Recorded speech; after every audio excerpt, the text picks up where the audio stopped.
اس کا فرمان یہ ہے کہ جو دکھ تجھے سہنے ہوں گے، یہ الفاظ بڑے غور طلب ہیں۔ بعض اوقات ہمیں تعلیم یہ دی جاتی ہے کہ ایمانداروں پر کوئی دکھ نہیں آئے گا، ایماندار بڑے سکون سے زندگی بسر کریں گے، ایمانداروں کو شیطان کچھ نہیں کہہ سکتا۔ یہ تعلیم بائبل مقدس کے خلاف ہے۔ ایمانداروں پر دکھ آئیں گے، ابلیس کی جنگ ایمانداروں ہی کے ساتھ ہے، اور کوئی وہ اپنے لوگوں کے ساتھ جنگ کرے گا۔ لیکن خداوند کا شکر یہ ہے کہ ہمیں سکھایا یہ گیا ہے کہ جو دکھ تمہیں سہنے ہوں گے، دکھوں سے فرار نہیں ہے۔ مہربانی کر کے بچوں کو چپ کریں، دکھوں سے فرار نہیں ہے کہ دکھ نہیں آئیں گے، دکھ سہنے ہوں گے، لیکن کلام یہ کہہ رہا ہے کہ ان سے خوف کرنے کی ضرورت نہیں۔ دکھ تو آتے رہے، کیوں کہ ہمارا خداوند ہمارے ساتھ ہے۔ اور جب کبھی بھی کلیسیا پر دکھ آئے یا آج کے دور میں آ رہے ہیں، تو میں سمجھتا ہوں کہ شخصی طور پر، خاندانی طور پر، کلیسیائی طور پر، قومی طور پر جب ہم دکھوں میں گھرے ہوئے ہوں تو ہمیں خداوند کے یہ الفاظ ہمارے دل و دماغ میں رہنے چاہیے کہ جو دکھ تمہیں سہنے ہیں ان سے خوف نہ کر۔ اور اس سے بڑی تسلی اور کوئی ہو نہیں سکتی، کیونکہ دنیا کے لوگ، دنیا، ابلیس جتنے بھی ایمانداروں کے خلاف ہیں، خدا کے لوگوں کے خلاف ہیں، خدا کے خلاف ہیں۔ بہت بڑی بات یہاں ہمارے لیے یہ ہے کہ ہمیں ان دکھوں سے خوف نہیں کرنا چاہیے۔ اس کی وجہ پطرس کے پہلے عام خط کے 3 باب کی 14 آیت میں بتائی گئی۔ پطرس کا پہلا عام خط 3 باب اور اس کی 14 آیت میں لکھا ہے، اور اگر راش بازی کی خاطر دکھ سہو بھی تو تم مبارک، نہ ان کے ڈرانے سے ڈرو اور نہ گھبراؤ۔ یہاں بھی کلام مقدس نے ہمیں یہی فرمایا کہ ہمیں ڈرنے کی ضرورت نہیں ہے، کیونکہ ان دکھوں میں ہمارا خداوند ہمارے ساتھ ہوتا ہے۔ اور کلام مقدس تو یہ بھی فرماتا ہے کہ جو بدن کو قتل کرتے ہیں ان سے ڈرنے کی ضرورت نہیں ہے، کیونکہ وہ ہمارے بدن کو تو نقصان پہنچا سکتے ہیں لیکن ہماری روح کا نقصان وہ نہیں کر سکتے۔ بعض اوقات خداوند ایسے حالات کی اجازت دیتا، یہ اس کی مرضی ہے، یہ اس کا منصوبہ ہے، یہ اس کا ارادہ ہے ایمانداروں کے لیے۔ اور خداوند نے، ہم کلام مقدس میں دیکھتے ہیں کہ بہت سے ایسے حالات آئے جب خداوند نے ایمانداروں کے دکھوں کی اجازت دی۔ ایوب کی مثال ہمارے سامنے ہے، جتنی ایوب کو اجازت ملی وہ اس سے آگے نہیں بڑھ سکے، 20 اس سے آگے نہیں بڑھ سکتا تھا کہ ایوب کو تنگ کرے یا ایوب کو ستائے یا ایوب پر مسائل آئیں۔ دکھوں، تکلیفوں، ستائے جانے کی ایک وجہ یہ بھی ہو سکتی ہے کہ ایمانداروں کا ایمان آزمایا جائے۔ پھر غور سے سنیے کہ یہ دکھ تکالیف جو ہیں یہ ہمارے ایمان کی آزمائش بھی ہے، اور پھر یہ ایمان محض دکھوں سے، مصیبتوں سے نہیں آزمایا جاتا، بلکہ بعض اوقات آگ سے بھی یہ ایمان آزمایا جاتا۔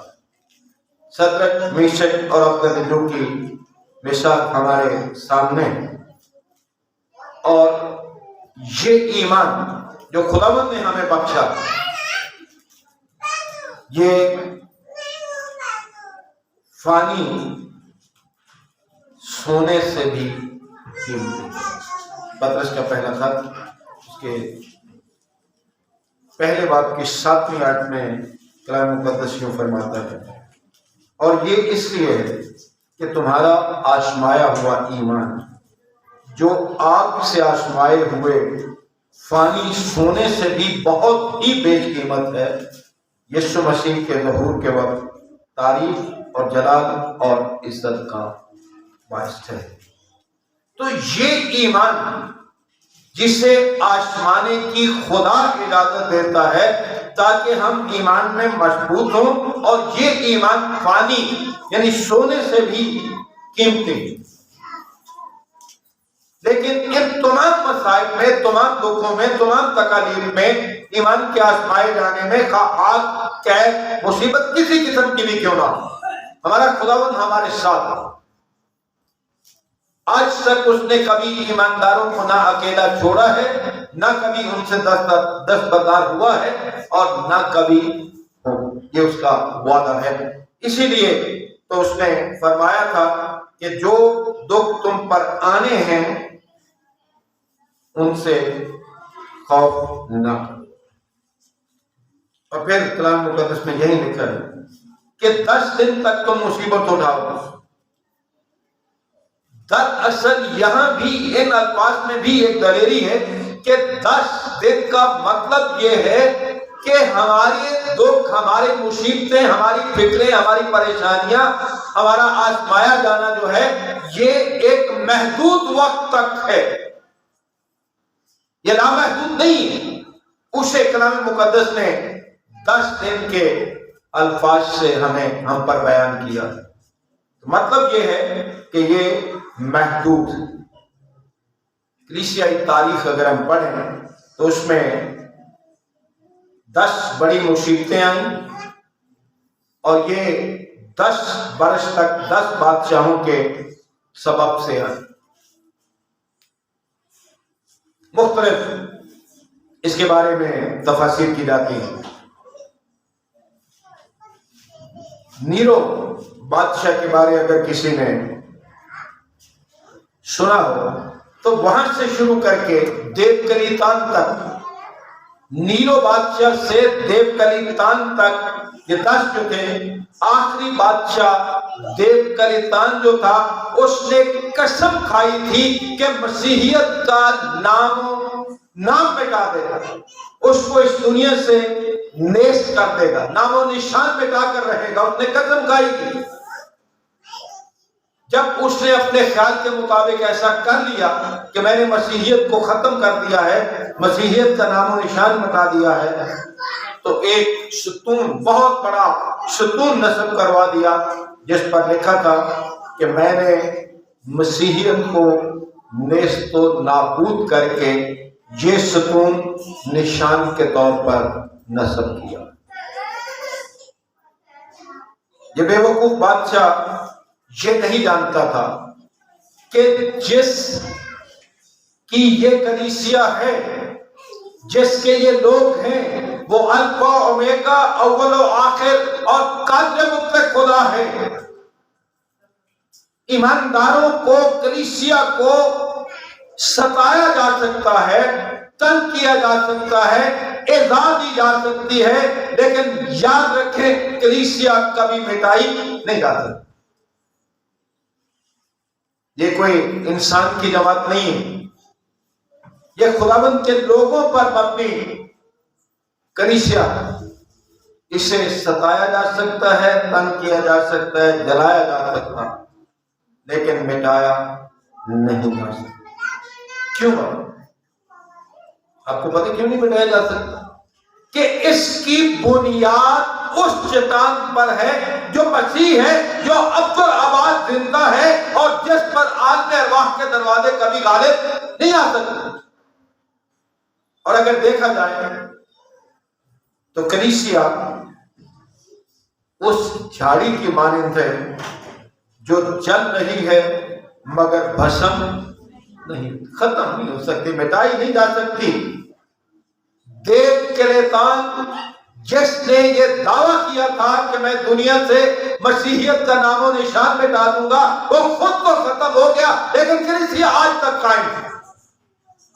اس لیے ایمانداروں کے لیے یہ دلیری ہے کہ جو دکھ تمہیں سہنے ہیں ان سے خوف نہ کرو، تمہیں ستانے والے، دکھ دینے والے، تمہیں ختم کرنے والے خود ختم ہو جائیں گے، لیکن تم کبھی ختم نہیں ہو سکتے، کیونکہ ہماری بنیاد جو ہے وہ اس چٹان پر، یعنی مسیح جو عبدالآباد زندہ ہے اس پر۔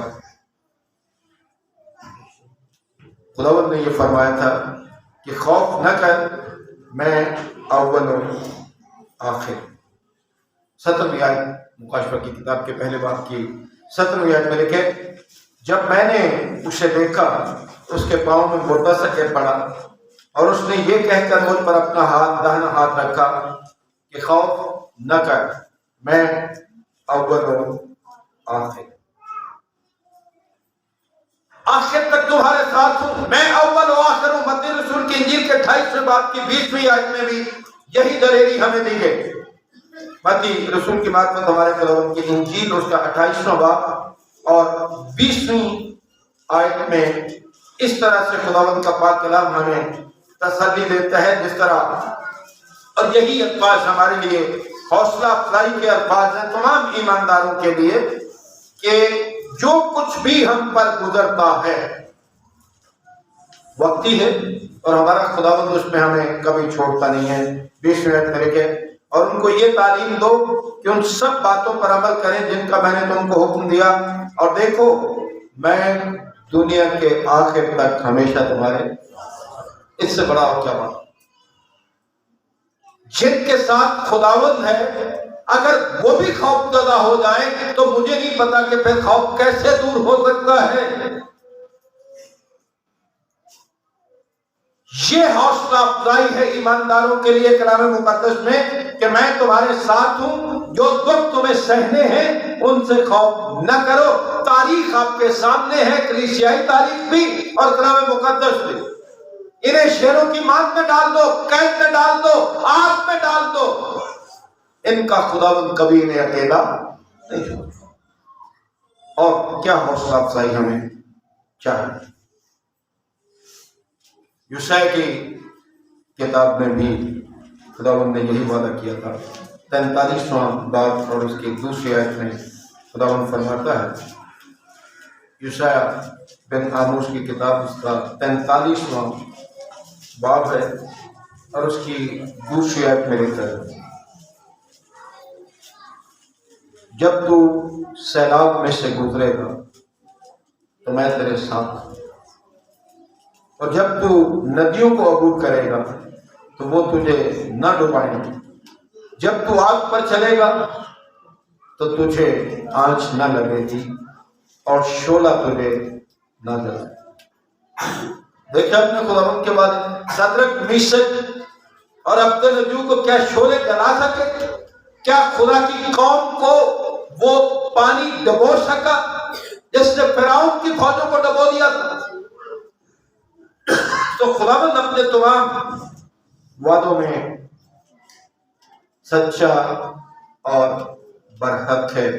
ہمارا خداوند ہمارے ساتھ ہوتا ہے، اس لیے جو مسائل بھی کلیسیا پر آ رہے ہیں، مسیحیوں پر آ رہے ہیں، ان سے گھبرانے کی ضرورت نہیں۔ پھر مکاشفہ کی کتاب کا 2 باب 10ویں آیت میں جو کچھ کلام مقدس نے بتایا وہ بھی ہمارے لیے نہایت حوصلے کی بات ہے۔ 10ویں آیت کے آخری حصے میں، لیکن میں شروع سے پڑھ رہا ہوں۔ جو دکھ تمہیں سہنے ہوں گے ان سے خوف نہ کر، دیکھو ابلیس تم میں سے بعض کو قید میں ڈالنے کو، تاکہ تمہاری آزمائش ہو۔ کسے پتا ہے کہ کل میں مسیح کے نام کی خاطر شرارت کر کے موقع کھانے کی بات نہیں ہے، بات ہے مسیح کے نام کی خاطر کی۔ کون جانتا ہے کہ کل کو مجھے جیل میں ڈال دیا جائے، آپ میں سے کسی کو ڈال دیا جائے، ہمارے گھر جلا دیے جائیں، ہماری عزتیں لوٹ لی جائیں۔ کیا ہم ان ساری چیزوں سے ڈر جائیں؟ ہمارے لیے حوصلہ افزائی یہ ہے، اور حوصلہ افزائی کے الفاظ یہ ہیں، جو دکھ تجھے سہنے ہوں گے ان سے خوف نہ کر. پھر لکھے 10 دن تک مصیبت اٹھاؤ گے اور آگے سن لیجیے دکھوں کی بات نہیں ہوگی. جان دینے تک بھی وفادار رہ تو میں تجھے زندگی کا تاج دوں. یاد رکھیے میری آپ کی تمام ایمانداروں کی خدا کے حضور ایک ہی التجا ہونی چاہیے. خداوند یہ جان تو چلی گئے لیکن کبھی تیرا انکار ہماری زبان پر. اس سے بڑا فضل کوئی نہیں. بہت سے لوگ خداوند کے نام کو چھوڑ گئے. بہت سے لوگ لالچ میں آ کر پریشر میں آ کر ظلم نہ سہنے کے سبب سے کئی دفعہ مسیح کا انکار کر جاتے. لیکن کلام مقدس میں یہ فرمایا گیا کہ جان دینے تک بھی وفادار ہو. جان چلی جائے کس کی جان؟ میری جان یہ اسی کی دی ہوئی ہے. اور اگر اس کے نام پہ قربان ہو جائے تو میرے لیے اس سے بڑا فضل، اس سے بڑی برکت، اس سے بڑی کوئی چیز بھی نہیں ہوگی، نعمت ہوگی کہ میں یا آپ خداوند کے نام پہ قربان ہوں. اپنے آپ کو، اپنے خاندانوں کو، اپنی کلیسیاؤں کو خداوند کے نام کی خاطر دکھ سہنے کے لیے تیار کریں کہ جو کچھ بھی ہم پر گزر جائے، دنیا ہمیں کچھ بھی کہہ دے، تحقیر کرے، ہمیں مارے، قید میں ڈال دے، جلا دے، جو کچھ بھی کر لے، لیکن کبھی ہمارے ایمان میں لغزش نہ. پطرس کے پہلے خط کے 4 باب کی 12ویں آیت میں کلام مقدس یہ فرماتا ہے، اے پیارو، غور سے سننے والے لفظ ہیں، اے پیارو، جو مصیبت کی آگ تمہاری آزمائش کے لیے تم میں بھڑکی ہے، یہ سمجھ کر اس سے تعجب نہ کرو کہ یہ ایک انوکھی بات ہم پر واقع ہوئی. جب آپ ستائے جاؤ، جب آپ پر مصیبتیں آئیں، جب مصیبت کی آگ جو ہے ہماری آزمائش کے لیے آئے تو نہ گھبرائیں، نہ فکر کریں، نہ پریشان ہو. کیوں؟ اس لیے کہ خداوند ان سارے حالات میں ہمارے ساتھ. جملہ غور سے سننے والا کان کھول کے سنیے پوری توجہ کے ساتھ کہ طبعی یا نفسانی انسان جیسے ہم ہیں، لیکن ہم یسوع مسیح پر ایمان لانے کے بعد طبعی یا نفسانی نہیں رہتے. طبعی یا نفسانی آدمی جی کر کیا کرتا ہے؟ مر جاتا ہے. 60 سال جی لے، 70 جی لے، 80، 90، 100 جتنا چاہے جی لے. طبعی یا نفسانی انسان جی کر مرتا ہے، مگر ایماندار جو ہے وہ مر کر جیتا. یہ ہے ایماندار کے لیے کمال، عروج اور خداوند کا فضل اور اس کی برکت کہ طبعی آدمی تو جی کر مر جاتا ہے مگر ایماندار مر کر جیتا ہے. کیا بگاڑیں گے ہمارا دکھ؟ ہمارے دکھ جو ہیں، ہمارے مصائب جو ہیں،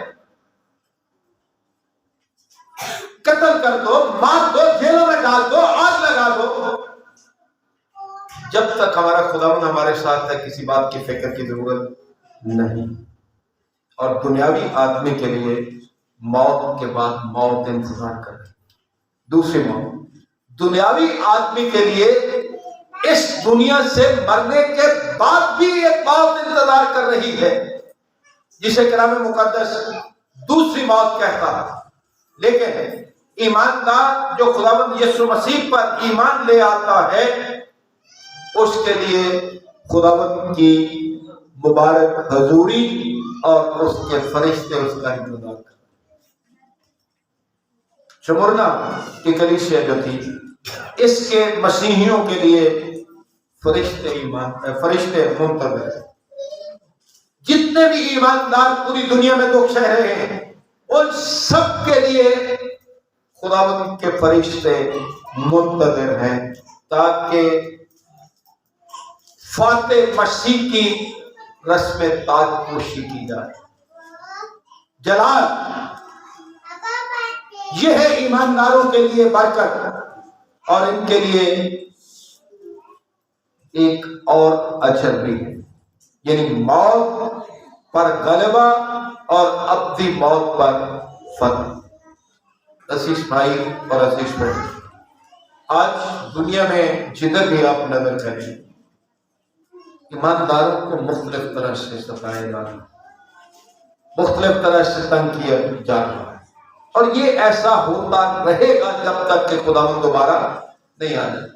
بس مہربانی کرو، خداوند کے حضور جھکے رہو کہ جان چلی جائے لیکن کبھی ایمان جو یسوع مسیح پر جو ایمان چھوڑ جاتے ہیں ان کے لیے ابدی موت، جو ایمان پر قائم رہتے ہیں زندگی کا تاج انہیں ملتا ہے، اور ان کے لیے ابدی حیات۔